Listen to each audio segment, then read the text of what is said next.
Hi children, I am going to continue the lesson Social and Religious Reform Movements.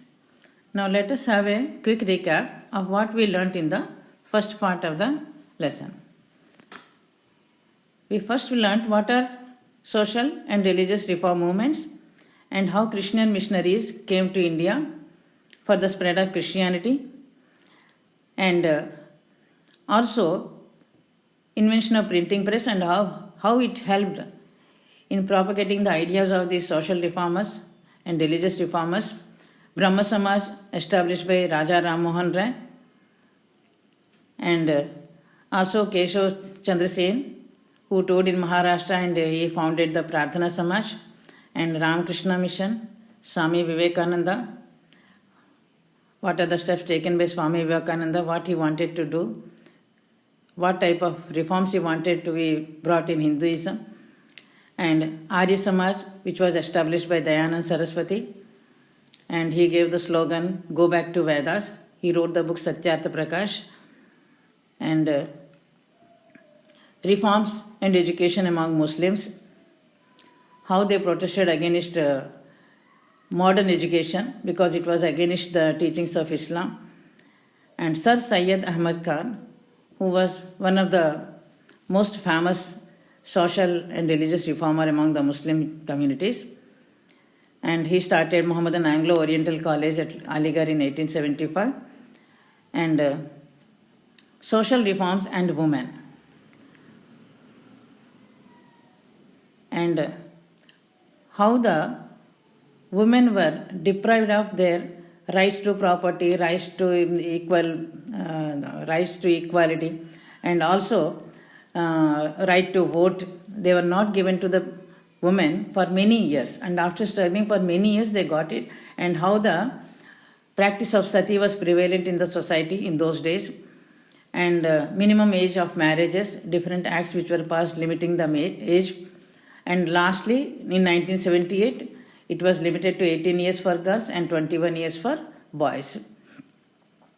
And what were the measures taken by reformers like Ram Mohan Rai and Ishwar Chandra Vidyasagar? He was also a great social reformer. He fought for remarriage of widows and especially child widows. And finally, the Widow Remarriage Act was passed in 1855. And he also fought against child marriages and the practice of polygamy. It was also opposed by him. Now let us continue. Kandukuri Veeresa Lingam. He was born in 1848. You might have heard the name of Kandukuri Veeresa Lingam. And this Kandukuri Veeresa Lingam, he was a social reformer of Andhra region. He was the first to start these reforms in South India. And he was born in an Orthodox Telugu family in Rajahmundry. And Veeresa Lingam, he founded Brahma Samaj in Andhra Pradesh. The original Brahma Samaj was founded by Raja Ram Mohan Rai. In Andhra Pradesh, Brahma Samaj was founded by Veeresa Lingam. And he concentrated all his efforts and energies on the widow remarriages. Just like Ishwar Chandra Vidyasagar, Kandukuri Veeresa Lingam also concentrated on the widow remarriages and abolishing child marriages. Abolition of child marriages and encouraging widow remarriages. These were the two which he concentrated upon mostly. And he was a strong advocate of women's education. He encouraged women's education like anything. And because in those days, women were not allowed to get education. And he started a school in Dhavaleshwaram near Rajahmundry for women. And Veeresa Lingam, he founded a number of journals and wrote a number of books in Telugu supporting social reforms. And for this he is called as Gadya Tikkana of the Andhra Desha for his writings in prose. Because he wrote many books in prose, he is known as Gadya Tikkana. And he was the one who wrote the first novel in Telugu. And the name of the novel is Rajashekara Charita. Now next one is, in those days, most of the people who fought for the rights of women were men. And because at that time, very few women were educated and hence they were not in a position to participate in public activities. So it was men who fought for the rights of the women in those days. Now the next one is Savitri Bai Jyotirao Phule. She was born in 1831, and Savitri Bai Phule along with her husband Jyotiba Phule. You might have heard the name of Jyotiba Phule. He was also a social reformer, and along with her husband, she played an important role in improving women's rights in Maharashtra. And Jyotiba, he set up a school for girls of untouchable caste in 1848 in Pune. Jyotiba Phule, he set up school in Pune for untouchable caste. And Savitribai was trained to become the first woman teacher. Savitribai Phule, she was trained to become the first woman teacher. And despite much opposition to educating lower caste girls, women were not allowed to education, and even the lower caste, they were not at all allowed for education. So, despite severe opposition to educating the lower caste girls, Savitribai continued to teach. And after the death of Jyotirao Phule, Savitribai took over the responsibility of Satya Shodhak Samaj. Satya Shodhak Samaj, it was founded by Jyotirao Phule. And after his death, she took up the responsibility of this Satya Shodhak Samaj. She presided over the meetings and she guided all the workers what to do and what not to do. And she worked without any rest. Relentlessly, she worked for the victims of plague. When plague struck Mumbai, in Maharashtra, there was plague epidemic spreading fast. And during those times, she worked relentlessly for the victims of plague, and she organized camps for poor children. And it is said that she used to feed 2,000 children every day during the plague epidemic. During this plague epidemic, Savitribai Phule, she used to feed 2,000 children every day. And next one is Pandita Ramabai Saraswati. Pandita Ramabai Saraswati, she was born in 1858, and Ramabai, she was born in Maharashtra, and her father educated her in Sanskrit scriptures. She was a scholar in Sanskrit language, and there were many oppositions for her education also, but despite those oppositions, her father educated her. And after the death of her father, Ramabai and her brother wandered all over India, including Calcutta and Bengal, and she came to be known as Pandita Ramabai Saraswati in recognition of her learning, because she learnt Sanskrit language and she was a scholar in many languages. She was known as Pandita Ramabai in recognition of her learning of these languages. And men behave, she once said, men behave with us women like they behave towards animals. That means men treat women just like animals. When we make efforts to improve our situation, it is said that we are revolting against men. If we try to improve our situation, if the women try to improve their situation, they feel that they are revolting against men. And it is a sin, they say. But in fact, the biggest sin is to tolerate all these ill deeds and not to oppose them, not to speak any single word. This is a big sin. She said that men often think that whenever women try to improve themselves or improve their situation, men feel that they are revolting against men. And it is a sin. But in fact, the biggest sin is to tolerate all the ill deeds which are done by the men and not to oppose them and to keep quiet. And Ramabai devoted her whole life to helping women, especially widows. And she traveled alone to England and America. Many times she traveled alone to learn about the women's organizations in those countries and to start similar organizations in our country for the development of women. And on her return to India, she started an ashram and school known as Sharada Sadan. It is a famous one, Sharada Sadan in Mumbai, to educate widows. And women were taught many kinds of skills. In those ashrams, women were taught many kinds of skills and vocational courses also in this school, so that they could stand on their own feet. They can have financial independence. And it also provided housing, education, vocational training, and medical services for many needy groups, many needy people, including widows, orphans, and the blind people. And she often said that women bear everything silently because they have to depend on men. Only because they are depending on men, they have to bear everything silently.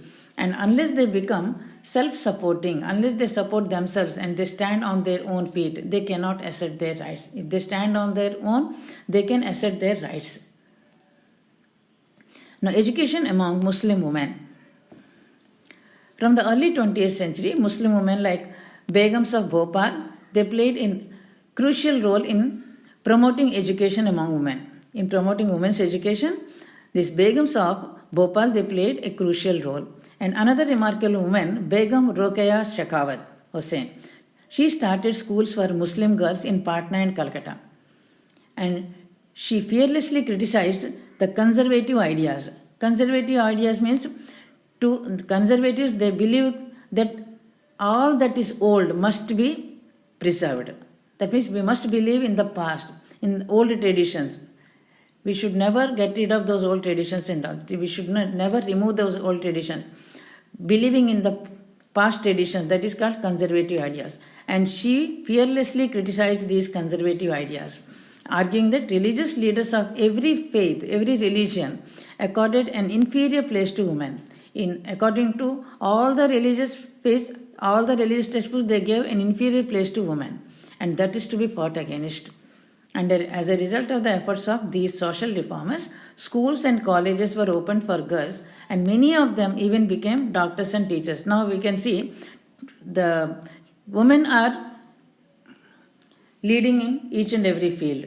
And however, there were many people who strongly resisted these efforts to spread education among girls. There was much opposition. Even then, she continued her efforts to educate the women. And they felt that if girls became educated, they would not remain under the control of their husbands. As we already discussed, the main objective, the main reason for restricting women's education was that if they get education, they will not remain under the control of their husbands and in-laws.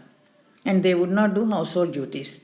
And they are confined to household duties. That is the main reason. And parents who were courageous enough to send their daughters to school were socially boycotted. Those parents who dared enough to send their children to schools, they were socially boycotted.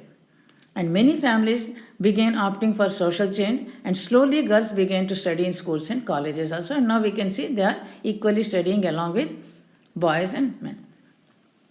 Social reforms and caste system. Already we read about the caste discrimination. And the upper caste like Brahmins, as you know, in the society there were 4 castes. And these 4 castes are Brahmins, Kshatriyas, Shudras, Vaishyas and Shudras. These 4 castes.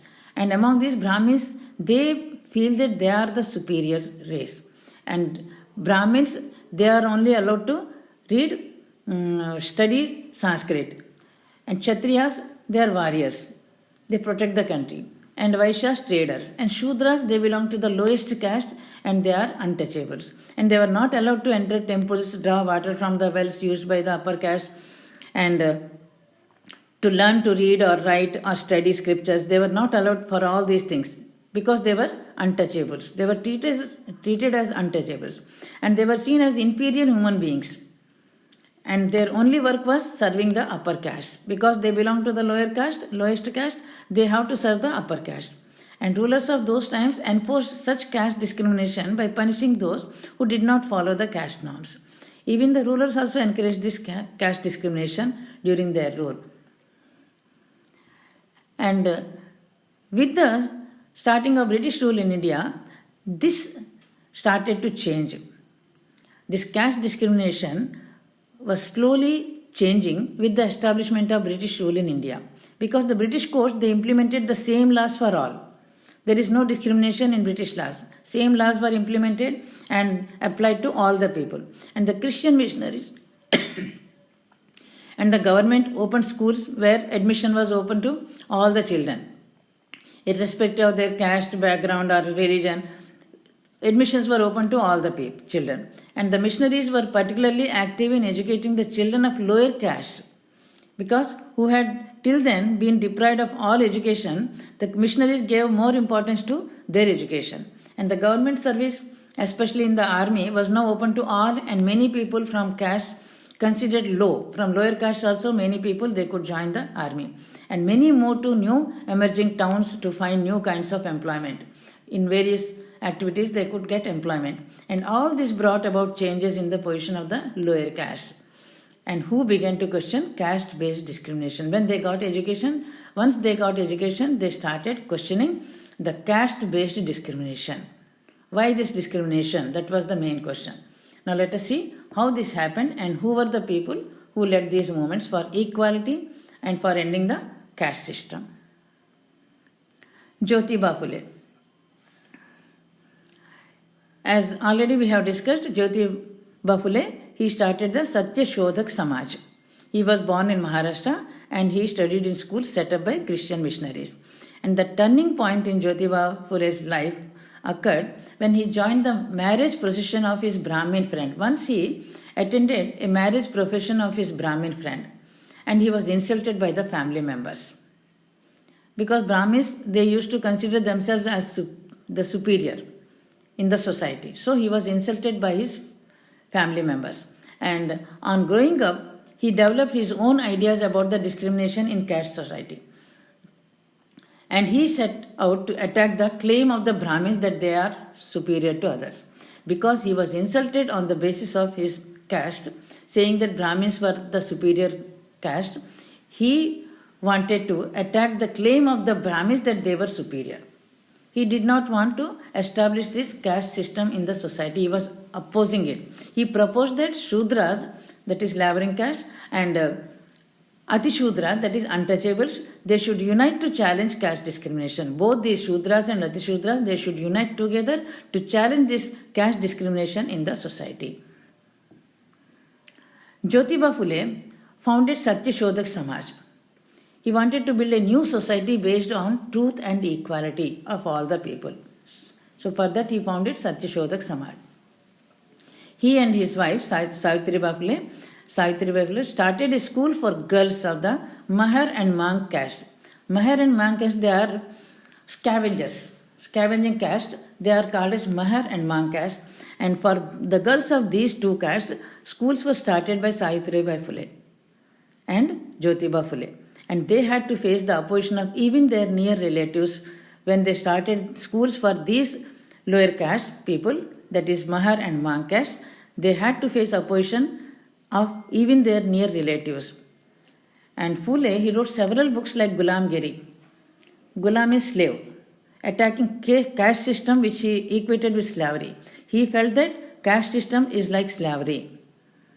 It was equal to slavery only. And he wrote the book Gulamgiri. Phule and Satya Shodhak Samaj campaigned for special schools, colleges and hostels for the children of low caste.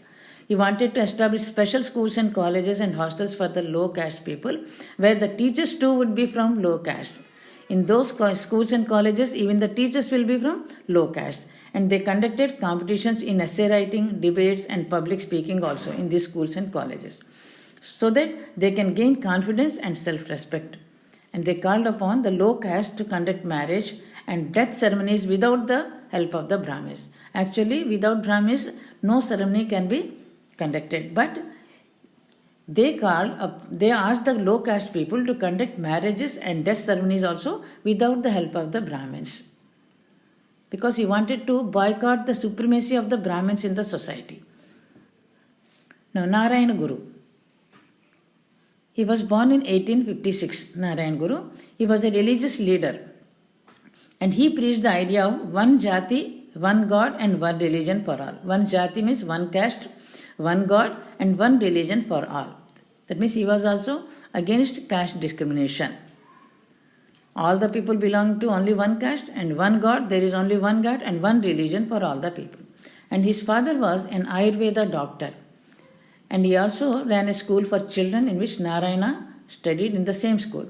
And Narayana Guru called upon the Ezhava community to give up several aspects of their low caste status. These community, they belonged to a low caste, and he wanted them to give up many aspects of their low caste status, like making liquor, animal sacrifices. All the low caste people, they were doing these things, making liquor, animal sacrifice. So he wanted them to stop it. He set up temples where no caste discrimination would be practiced. Without any caste discrimination, everyone can enter into those temples. And very simple rituals would be followed without Brahmin priests. He also boycotted the Brahmin priests. because they feel that they are the superiors. He boycotted the Brahmin priests, and he even said that building schools for children was more important than building temples. Because if schools are built, children can get education and they can build their own future. And soon his followers increased to include people of other castes also, and who were influenced by his scholarship and spirituality. Narayan Guru actively criticized caste system. He was against caste system, and he called for ending all forms of caste discrimination. He wanted that all types of caste discrimination must be ended in the society. That is why he said one jati, one God, and one religion for all. Now, Bhagya Reddy Verma. Bhagya Reddy Verma, he was born in 1888, and several Dalit leaders of Andhra Pradesh like Bhagya Reddy Verma, they worked tirelessly, relentlessly they worked to make the Dalit people aware of their plight and fight for their rights. Dalit means scheduled caste people. Dalits are scheduled caste people, and he was the scheduled caste leader of Andhra Pradesh, and he relentlessly worked to make the scheduled caste people aware of their rights and to encourage them fight for their rights. And they were of the view that the Dalits were the original inhabitants of the land. On this land, the Dalits are the first ones who inhabited this land. That means they are the original inhabitants of the land, and by force they were made to, they were forced by the Aryan upper caste, and they were suppressed. Hence they called upon Dalits to call themselves Adi Andhras, because they were the original inhabitants of the land. They were called as Adi Andhras by him. And in 1906, Bhagya Reddy started Jagan Mitra Mandali. Jagan Mitra Mandali was started by Bhagya Reddy to spread awareness among the Dalit people. And by using popular folk arts, he spread awareness among the Dalits. And they set up schools and also persuaded the Nizam to allocate special funds for the education of the Dalits. And they also led successful agitations against the practice of dedicating girls, especially Devadasis and Joginis. It was also an evil practice in the society in those days, because many of the Dalit girls, they were made into Devadasis. They were forced to become Devadasis and Joginis in temples to entertain other people. It was just like prostitution, forcing them into prostitution. And as part of their campaign to fight Hindu caste system, they took keen interest in the teachings of the Buddha and promoted the adoption of Buddhism by Dalits. And women and Dalits in freedom movement. Gandhiji encouraged women to participate in the non-cooperation movement. As you know, non-cooperation movement was started by Gandhiji in 1920, not to cooperate with the British government. And satyagrahas were also started, and he encouraged women to participate in large number in these movements, in satyagrahas and also non-cooperation movement. And his success in enlisting women in his campaigns, including the Salt Satyagraha, anti-untouchability campaigns, he included most of the women. He encouraged the women to take part in large number. And he gave many women a new self-confidence and dignity in the mainstream of Indian public life by giving them more importance, by asking them to take part in the movements in large number. He created self-confidence among the women. And they hoped that they will enjoy equal rights with men when India became independent. By taking part in these activities, in these movements, non-cooperation movements, satyagrahas, as said by Gandhiji, they felt that they can enjoy equal rights along with men when India becomes independent. Now, Dr. B.R. Ambedkar. Kalpana Dutt, Aruna, women and Dalits in freedom movement, Kalpana Dutt, Aruna Asaf Ali, and Captain Lakshmi Sehgal, Sarojini Naidu, and Kamala Devi Chattopadhyay, they were some of the women leaders of freedom struggle. All these women, they took part, active part in the freedom struggle. Now, B.R. Ambedkar. Ambedkar was born in 1891, and his father was employed in the army. And his father encouraged his children to go to school. He wanted to educate his children. And as a child, Ambedkar experienced caste discriminations And in everyday life, he has to face this caste discrimination. In school, Ambedkar and other untouchable children, they were separated and they were not given little attention also in the class by the teachers. And they were not allowed to sit inside the class. They were asked to sit on the verandas and listen to the class. And even if they needed to drink water, somebody from a higher caste would have to pour water from a height, as they were not allowed to touch either the water or the vessel that contained that water. So, overcoming numerous social and financial hurdles, he had to face many hurdles. Social and financial hurdles also he faced many in his life, and Ambedkar became one of the first Dalits to obtain college education in India. In spite of all these hurdles, he became one of the first Dalits to obtain college education in India. He went to America and England for higher studies, and on his return to India, he practiced as a lawyer and as a teacher. And in 1927, he began public movements for Dalits' rights. To get their rights for Dalits, he started public movements. To use public drinking water resources and to enter Hindu temples, he started movements. And in view of his role in mobilizing the Dalits, the way he was mobilizing the Dalits and he was fighting for the rights of the Dalits, he was invited by the British government, the British colonial government, in 1932 to attend the Round Table Conference also in London.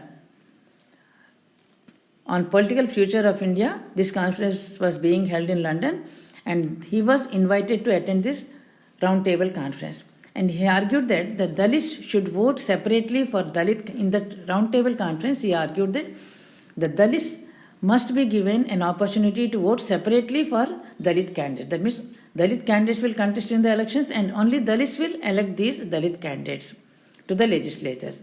And even though the British accepted this recommendation, when he demanded this, the British accepted this recommendation, it was opposed by Gandhiji. And finally, an agreement was made that there will be some seat reserved for Dalits, to which all could vote for. That means not only Dalits, all will vote for these reserved Dalit seats. That was the agreement made. And he founded an independent Labour Party to represent the interests of the Dalits.